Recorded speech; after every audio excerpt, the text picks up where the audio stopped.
looks excellent. And as Jenny works away from here, just I put a line on that sort of right hip. There's a little bit of a sort of bump into the right hip as we start, and then turn. And at this point, we didn't see too much problems here. Or it's a pretty good backswing, to be honest. Jenny was a good player, a beautiful turn, nice hip movement. It was good. So, a couple of sort of things. I'd never sort of want to see someone, so I'm not quite 100% with the video tool there. Very unusual to see someone's outer border of their pelvis, left side, get outside their left foot. So very unusual to see someone's outer border of their pelvis get that far. Other things of interest from the top. At this point here, Jenny's left shoulder looks very high.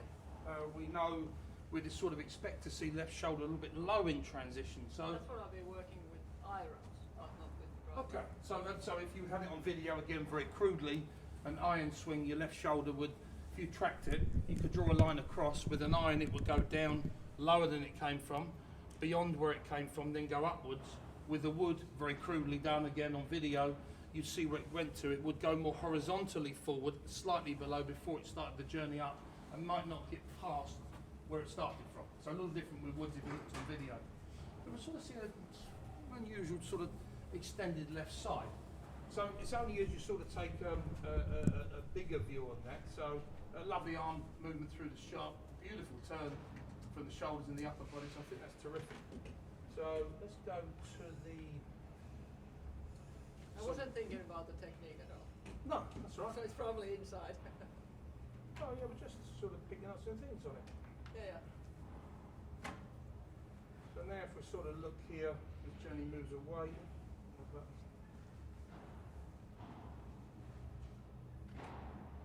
Club's really good on the way back. But Jenny starts to early extend, and as with a lot of early extenders, it doesn't happen on the downswing, it's already happening. Yeah. And now we see Jenny starting to come out of left side bend, and in doing this position here, starts to come away this way. Big thrust here of the right hip, and the right hip really unusually is going both forward and upwards.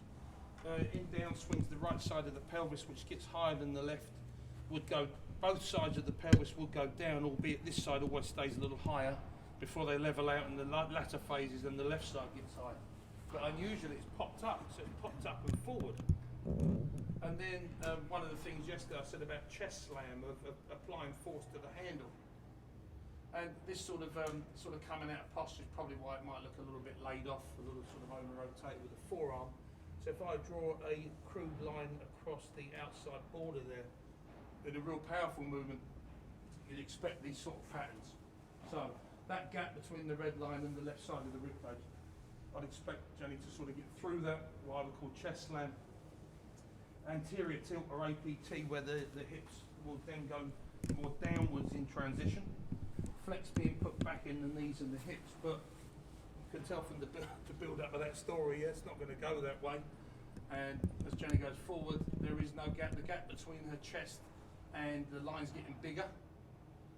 Early extension, that's why from the front view it now made sense why Jenny, from that perspective, had a long left side in that point, so you really want to stay in left side bend. You come out of left side bend at this point and go into right side bend, but that's not really going to happen.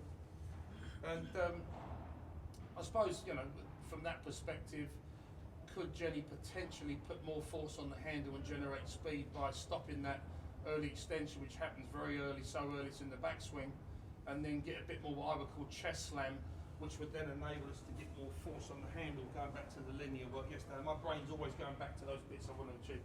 Anyway, Steve, am I miles away? No. Bear with me a second. My laptop's crashed. I need to reboot it. Try and my honestly get restarted. So if I can carry on with the story. Second one if you want, because I just need to get this restarted. I'll just carry on with the story for 2 seconds, Stevie, yeah, just as we do it. So this is what I do. So I'll be with Jenny. So I'm looking at that and I'm thinking, okay, so probably do a little bit of work. Backswing, that early extension is really early. It's even in the backswing, yeah. Probably try and keep a bit of hip depth. And I really start to work on getting some motion of anterior tilt, flex going back in at the hip. Where Steve said earlier, left hip goes back to join the right hip as opposed to the right hip going forward and it's going upwards.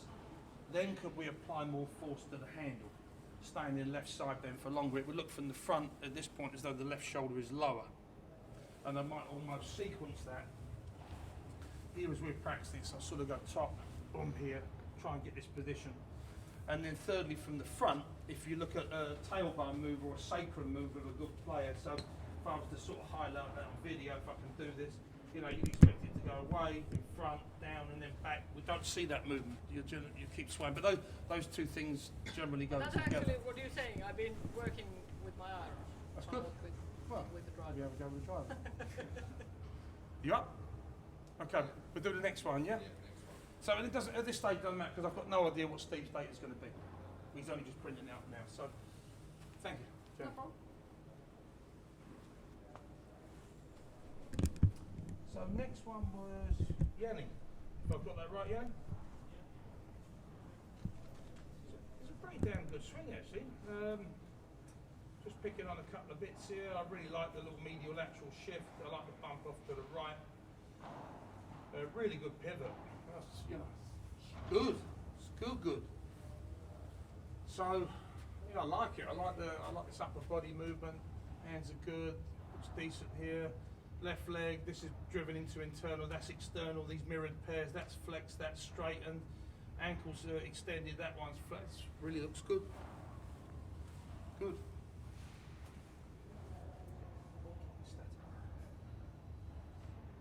Looks very decent there.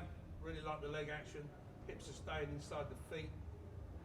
So really good from here.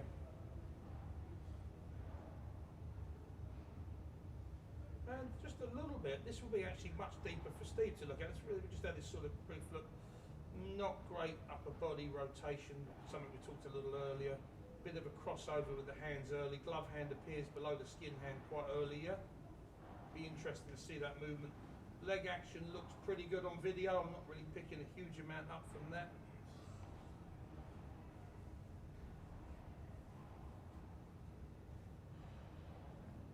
And then what I would do, I'd sort of put my findings over to Steve and then see if we're right on the pelvic thrust. It's good leg action. Just that left shoulder's died a death there though, yeah? See it? Not moving very well. So,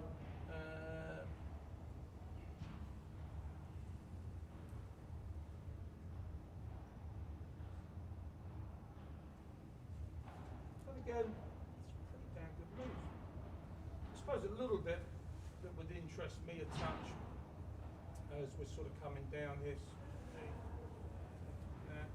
It's a little bit of a sort of backing off it a little bit. From that perspective, it's not really costing you any power, and then that right knee almost gets beyond that line there. So if I draw that right, don't really want your right knee getting beyond the right toe. You pull it in the last set. So I'll be interested to see how that works. You're an outward arm release man, CF release, which is fine. So really, I'll be interested in the first movement on the way down. So you've got a slight. So I suppose in a crude way you could, if I can undo all that.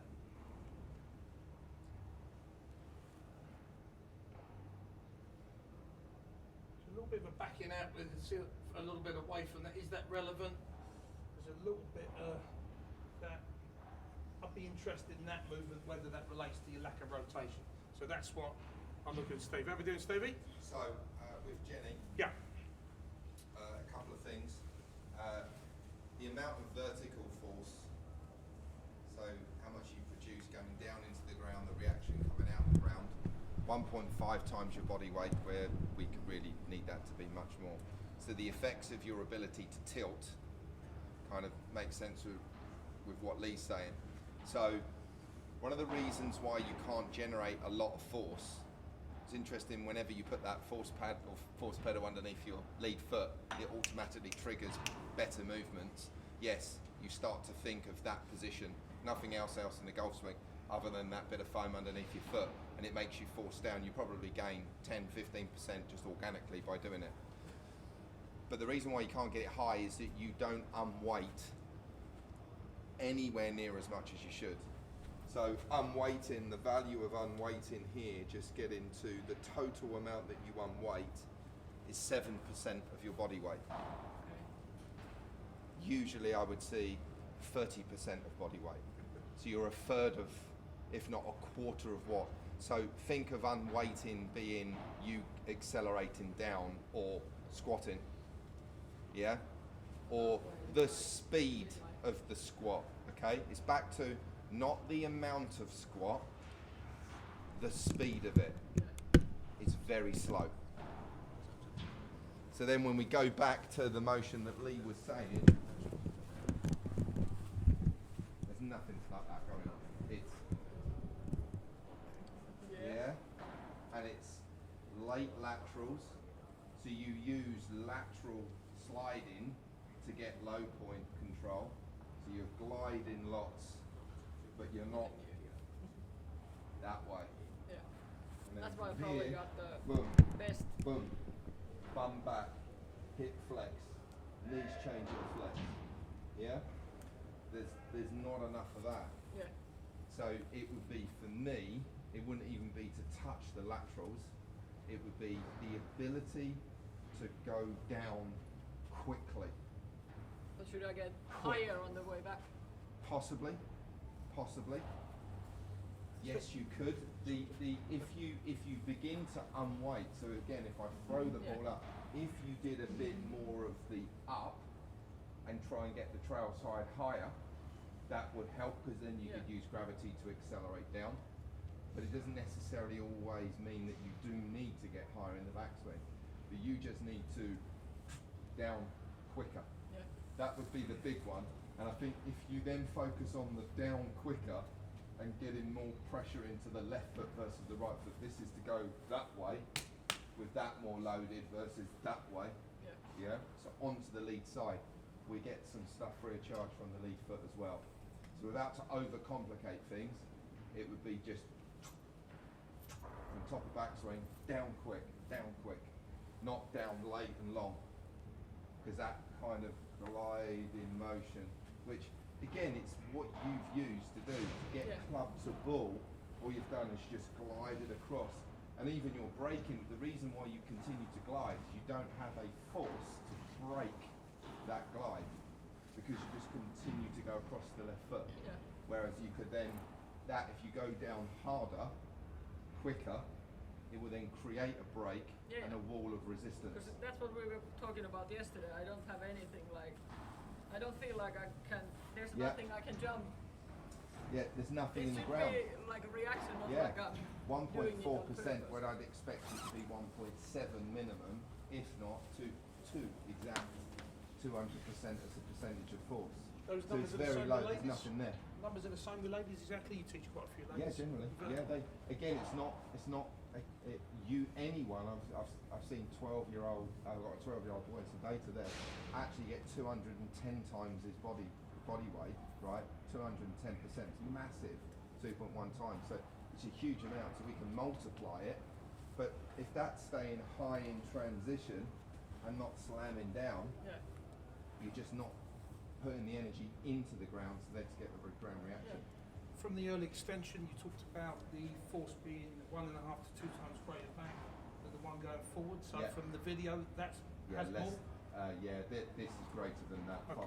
Well, no. Look, that's greater, but not the 1.5 to 2 times. It's less. Okay, fine. So there's no drive of that backwards. Yeah. But then I think that we wouldn't even need to. That would come as a byproduct of pushing down better, quicker, faster.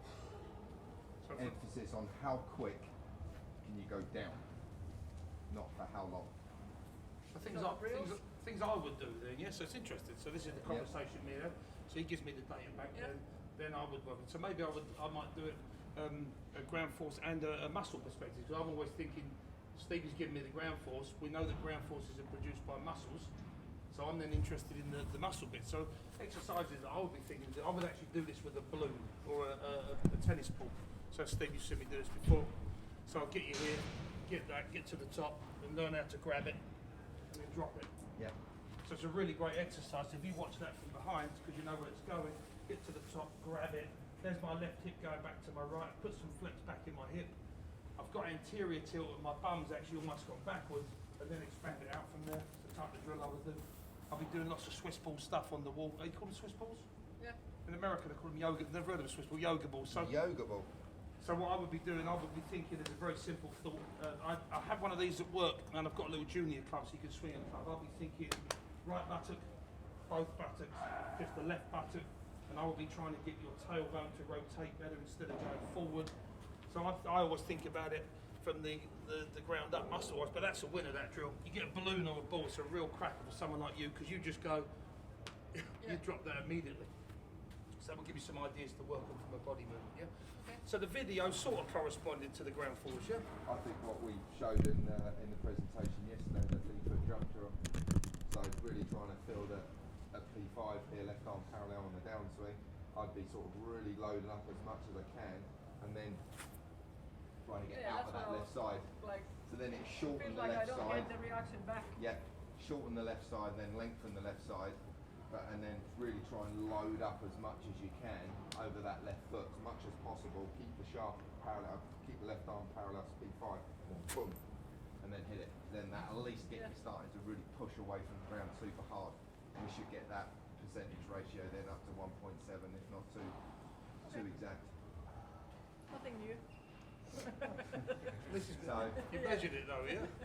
And you know, I think that what you've done in the past, especially when you put stuff under your feet, and automatically works. Yeah. We'll try a few of those in there, yeah? We'll hit some of those in there. We'll have a go. Try it. Yeah. Okay. Why not? Should we do it this way? So we'll do Jenni next, Yep. and then Artie. It is right. Okay, then we'll do Artie last. Then we'll hit some balls going through the three of them, yeah? So Jenni, so I've done the swing run on that. So the 2 points of interest for me there, Steve, were sort of a little bit of a backing out motion in the body this way. Yeah. And then secondary for that, very little rotation of the chest through the shot, running out of right arm, so he's a bit of a crossover release, which you said you've always done a little bit, yeah?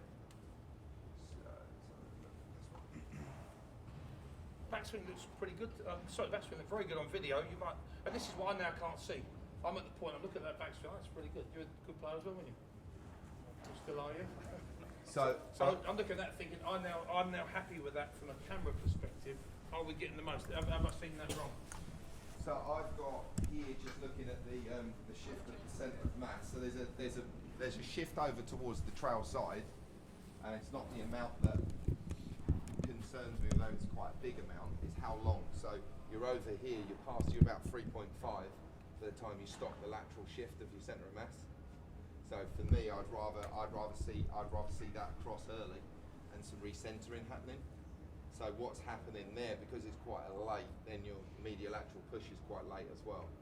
So I definitely work on that centre of mass shifting earlier, and then trying to feel that you recenter a bit earlier, or don't shift anymore, should we say.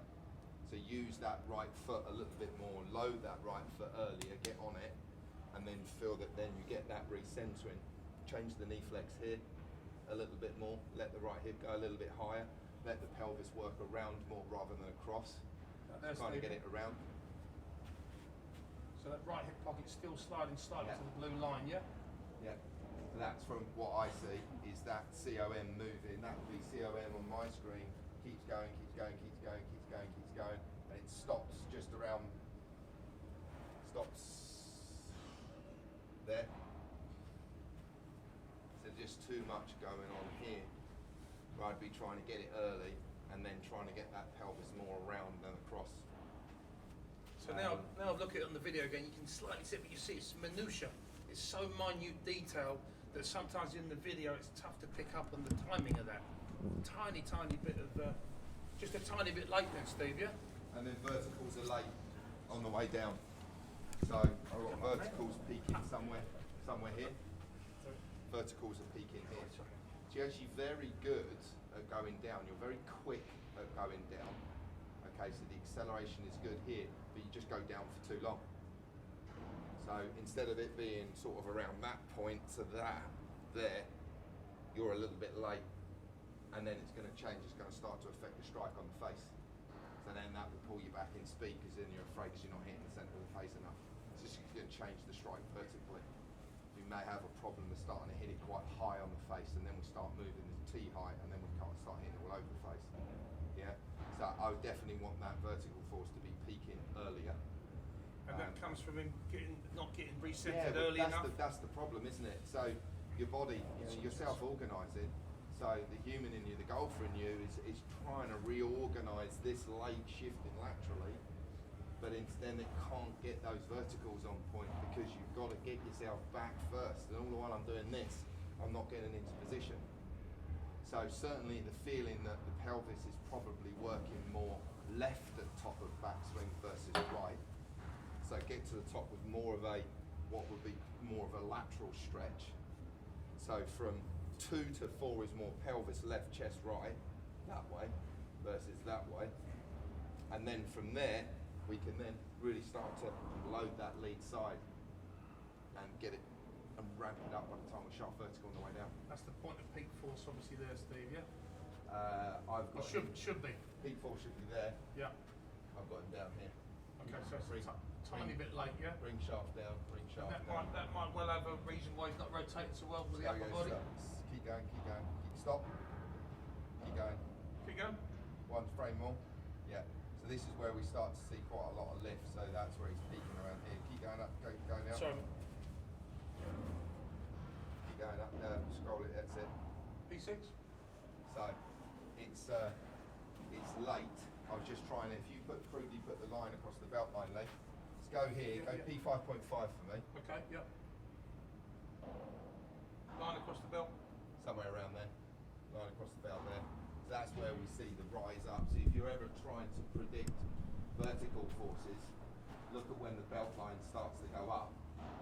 And it's around that kind of P5-ish, P5.75-ish that we start to see the belt line go up and continue to go up. Where we really want it to be, you see he's rotating primarily here, we'd like it to be more, come back to sharp vertical again, stop there.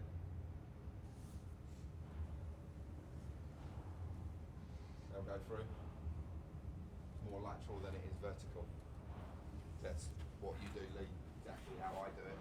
That's how I used to sort of use it in force plates. If I do a 2D analysis, it would be the horizontal line. Still there, just might be late, yeah? Yeah. And then the recentering late could also cause that. Yeah. But then got enough time to do it, yeah? And then with it being late, maybe that stalls that left shoulder out. Possibly not. Yeah. So that lateral stretch, pelvis away from the upper thorax, top of backswing, rather than pelvis under it. So you should start to feel a little bit more. Then that ability to then slam down and get this back on top for certain shots, or this slightly behind it if you want to hit up on it a bit more. So it gives you that ability, that lateral stretch across the system, the segments there, gives you the ability to bring them back on top of one another. And that would be the game changer. Yeah. Do you have some? Is it just like I should learn from this, or do you have some drills, or what would you do? I've got a little seesaw at work if someone recenters late. I Yeah. need to recenter earlier. Yeah, a little seesaw. You can go. Seesaw? What would you call it? So anyone seen a pressure board? Yeah. So it's a piece of wood with a kind of a wooden beam across the bottom of it, and it tips. Look at that, because yours would be tipping all the way to the top, and then you would try and tip it with a downswing, where actually you should be trying to tip it before the downswing.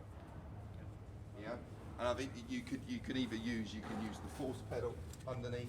So bear in mind, what's going to get you to recenter is a push towards 3 o'clock. That's recentering force. Yeah, so you need more of that. So I'd be more of, right, how am I going to get this pad towards 3 o'clock, right, start to load it way before P2 to exaggerate it. You see how I'm changing here, and then from there, boom. Now the more I did that, the more the pelvis went left. So what's the force that's going to shove the pelvis left? So something underneath the right foot, something loaded really high and hard, and then move your pelvis away from it. You can see how that's pushing the pelvis left relative to the rib cage. What, underneath the? Yeah, outside right foot to recenter. Just a bit harder, isn't it? What, that way? Yeah. You can use that as a pushing against it. Because that's got an angle. You can use the Wedge Pro there, which is quite good. Again, it's an angle, like a door stop, pushing against it. So you could step out, so a good drill then. So if I've got that, if I was to take a normal stance, bring it in, I'd go step, press and then feel that I've got force to recenter. Try and feel somebody already pulling your left pocket that way more, top of backswing. Stretch against it.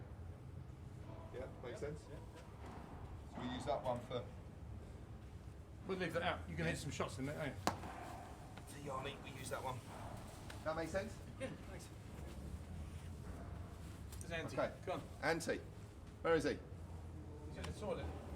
It was so bad we made him right hand.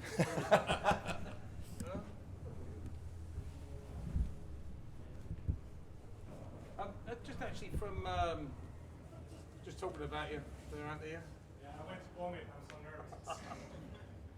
nervous. This is something actually I do anyway. I look at it left-handed, then I switch it right-handed. I look at it left-handed, I switch it over in case I miss something. And sometimes I feel I might have missed a few things. Andy's obviously a good player, so if we had all the time in the world, I'd want him to send me his data of when he was playing brilliant, send me his video of when he was playing brilliant. If I was working with Steve, Steve would have his force data, Steve would have his 3D data. And I think that's important. A lot of people have lessons only when they're playing badly, but they should have a lesson or collective data at least when they're playing well. So we have no background to it, so we're just going to see it as a blind man that we've never seen it before. I'm just going to leave it right-handed just for the sake of doing that. We can always reverse that back the other way. Setup looks good. So, a couple of things, and so I'll just say trail or lead just because we've reversed it the wrong way around, yeah? So a couple of sort of things here that would stand out on the video. Now if we put the line this time through your femur, that bone at the top of your right thigh, normally at this point, you say you have a problem in that hip, don't you? Yeah, I've had an operated hip 10 years ago. Okay, what's the problem? What can't you do? Hip impingement, so it's narrow, hip, so they had to create a little bit of room, but I don't have any lap room left there or anything, so it's just really stiff. Okay, fine. So it's interesting. So again, talking about what I don't know what we can do. We'll find out what we can do. So the interesting thing there at the latter part of the swing is that this femur here now starts to slide more out at that point, and that's highly unusual. But that might well be because you don't have a great deal of rotation in the hip at that point. Have you always done that? Yeah, pretty much, even before the operation. Yeah, So, a little bit, yeah. Secondly to that, if I sort of bring this back in, But I don't want to blame the operator. It could be also me moving. it might be you, yeah? Yeah. We don't know, do we? Yeah. So the other thing then, if we look at sort of lead shoulder travel, I'd expect with the driver for your lead shoulder to go down that line. Your lead shoulder doesn't go down that line, and I suppose in a crude way, there's a bit of that going on, yeah. You had a feeling at the beginning that if I took that to just in conversation, that you weren't able to square the face. And going right back to the beginning, there's this bit of a myth in coaching, or certainly online, that if you get the club in a great position and flex your wrist and close the face, you can just rotate and close the face. That's scientifically, physically impossible. It doesn't happen. Your forearms and your hands must do something. If you look at all the 3D wrist graph data in the world, no one squares the face with rotation. It plays a very small part, but not true. So your thought maybe was that your lead arm was getting too abducted off your chest. Feels like this. Yeah, so abducted off your chest here, and it was not giving you enough time to square the face. But when we look at it, and this obviously isn't on sort of 3D data from here, the lead arm doesn't look too abducted to me. It doesn't look too far forward at that point. It looks quite normal. But then we sort of get into it a little bit more. If we sort of take the back view, there's a few interesting things, and again, because we don't know the history of this, if we look at your backswing,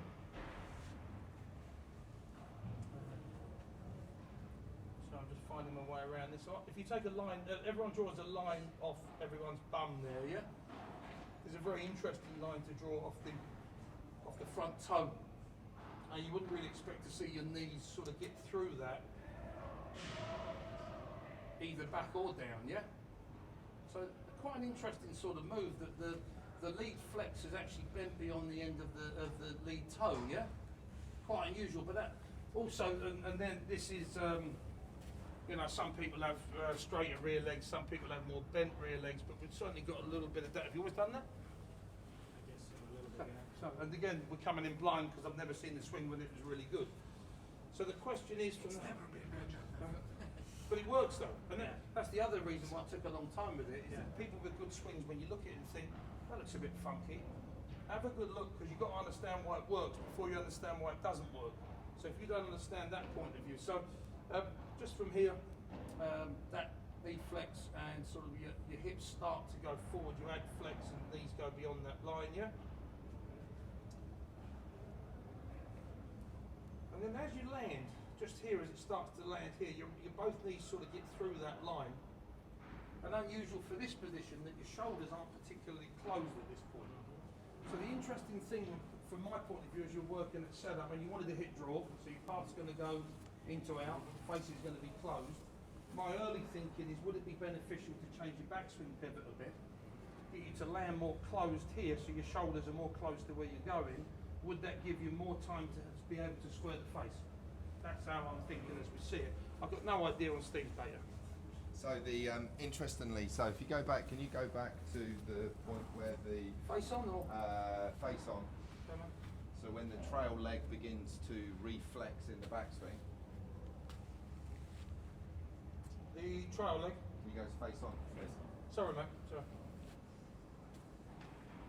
So you know that double flexing move that he's got in the trail leg. Can you find the point where he begins? So it's about this point here where the right femur Yeah. starts to not be stabilised in space. Yeah. So that right femur is normally It starts to stabilised go in there. space. Yeah. It So starts to- interestingly, so go to P2 for me, Coxie. P2, yeah. So P2, he's got 12% force pushing this way. Go back up to P3. P3. He's now got 4% force pushing that way. Which way, sorry?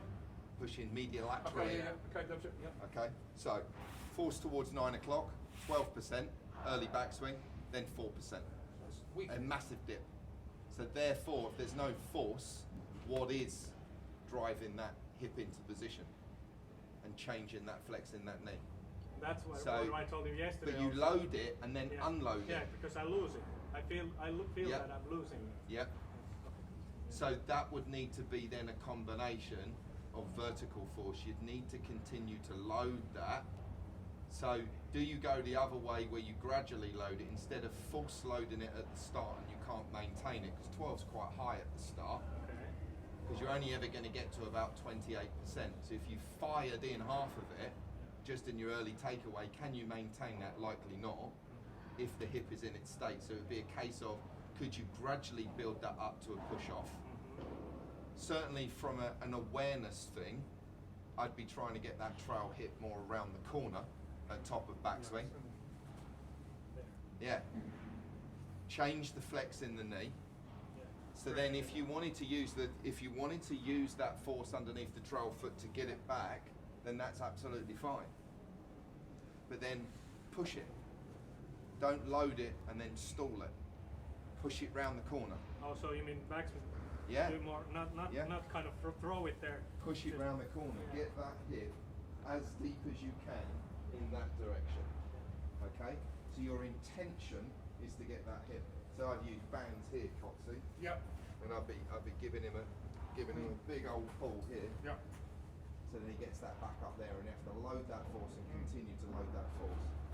So you've got your band. If you brought that round, Even when I do this, even when it comes here, I don't feel the pressure going back. Sure. If you hear me. yeah, Even if I do it, even if I do it there, I feel it better in my hip than there, but I don't feel any pressure going that way. yeah. So if you just hold that there, okay, with this hand. Yep. And then I create force here, and you drive that up around the corner. Yeah. And underneath that trail foot, there's going to be a lot more force to continue to drive that hip into that position and get more depth with the trail hip at top of backswing.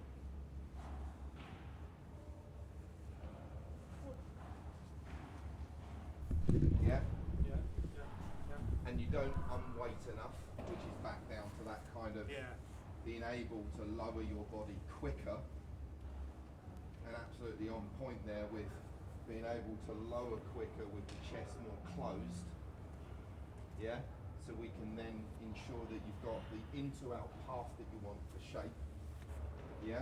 And then you can manage the face to path Yeah. as a result of getting the in-to-out path rather than getting across, because there's no separation of pressure and mass, it all drifts together. So there's a bit of a that way, and then a backing up to try and dump the part to where you want it. That was my last question actually, Steve. When I looked on the video earlier, we discussed this at lunchtime.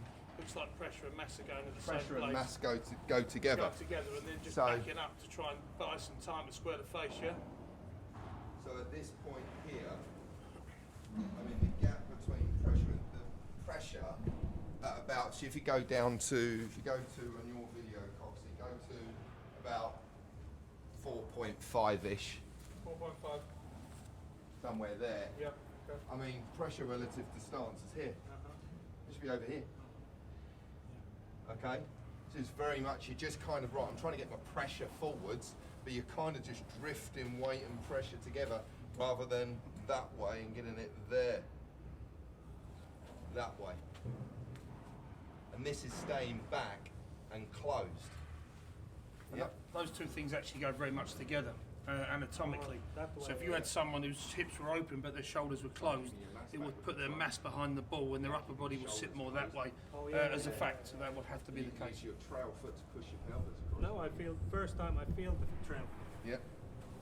No, but that was the first time of this session. I felt something. And you could do that with the, you could again do that band across there and begin to resist that, keep the shoulders closed as he slams down, right? One other exercise that's very exaggerated, but I think it's worth the exaggeration. So you put the club trail hip, lead shoulder, and then what you try and do is you try and hide the club head away from you, and your lead shoulder is going to go over, so this becomes vertical. So that tends to stop that other movement. So hide that club head, lead shoulder over, so this then becomes vertical.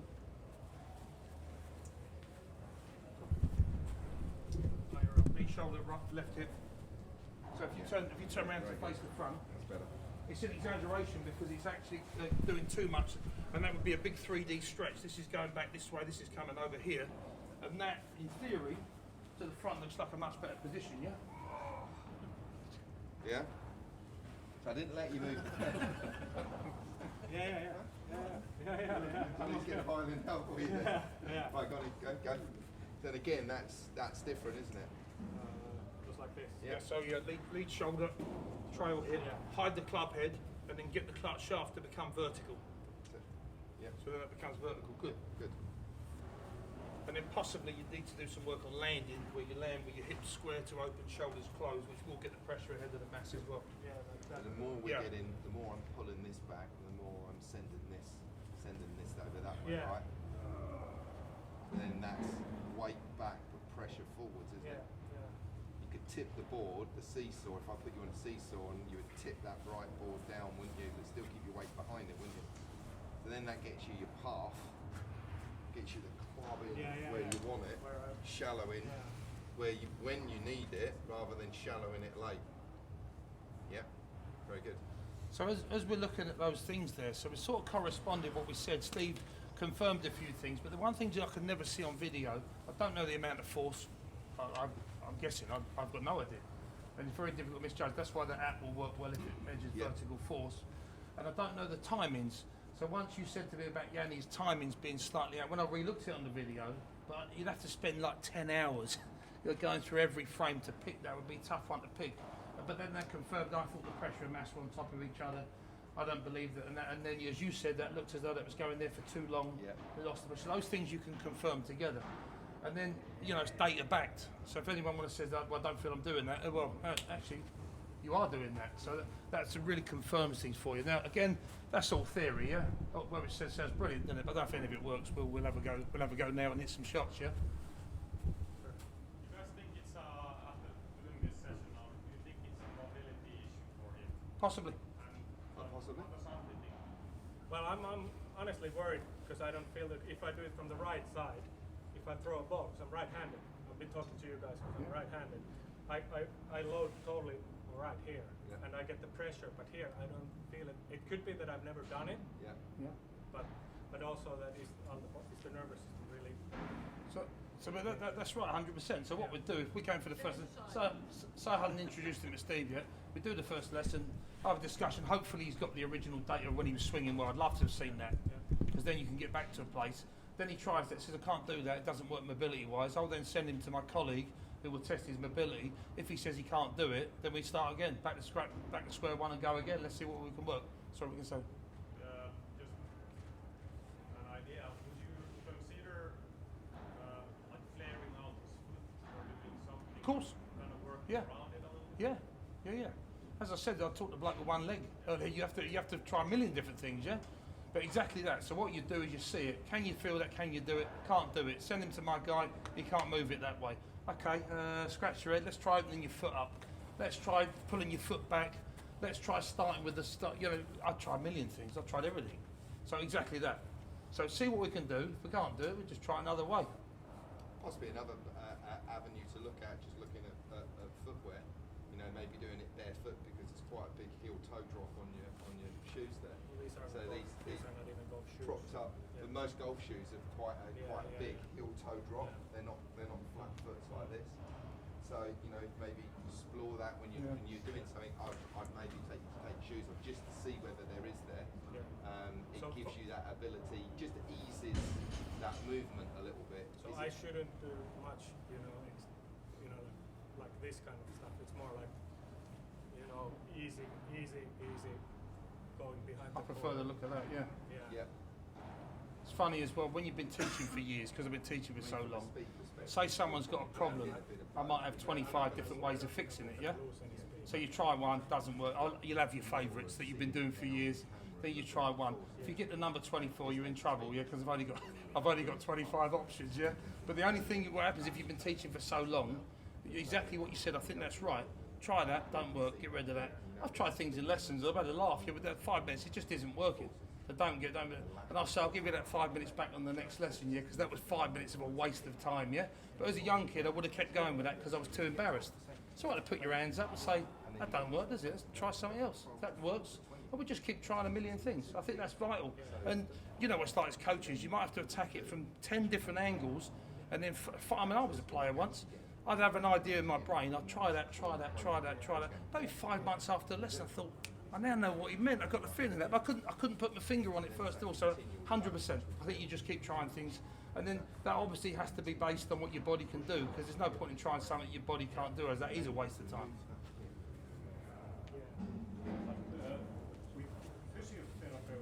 So I can still do like Yeah. that push, but that he pushes that way. Yeah. Then I can feel some Okay, yeah. pressure. Frightened of it? I don't like it. Not loading it. Can't load it. Yeah. It's good to load Makes sense. Yeah. Resonate a little bit. unload. Yeah. His speed, Wobbly. that might be due to range. Sure. So if I was in Finland, I'd have this man's phone number. I'd have this man's phone number immediately, and I'd be phoning him straight away. He's my physio, so. Oh, there you go. Yeah, because the loading makes the positioning of the femur Yeah. and that's why it's very good and important to train with Yeah. the pressure. Yeah. So that's the. That's What was the word you used? Hip, Hip pins. what's that? That's pin. Pinne. Okay. No. so I'd want this man on my side. Because at this point he might say you're talking rubbish. Can't do it. Can't do it. That's the man I'd want. I'd have his number within a minute. And that's how I worked. So as a youngster, I tried to be an expert at everything. I've had everything. I'd sand putt, lab, cave vest, do it. I can't be an expert at everything. If you can't do it, find an expert. I'm an expert at knowing experts. So if someone asks me a question, if I can't answer it, I'll have an answer from that night or the next day. I'll get an answer because you can't know everything. I said to you just now, this is all good in theory. I don't know if it works. I like the sound of what I said, but it doesn't necessarily mean it works. And that's what we're going to do now, shall we? Should we try a few of those things? Okay, so Jenny, I suppose we've got enough base to spread out a bit, haven't we? Should we have a small break? Yes. Yeah. So 5-minute break, then we continue with the practical stuff. Me laitan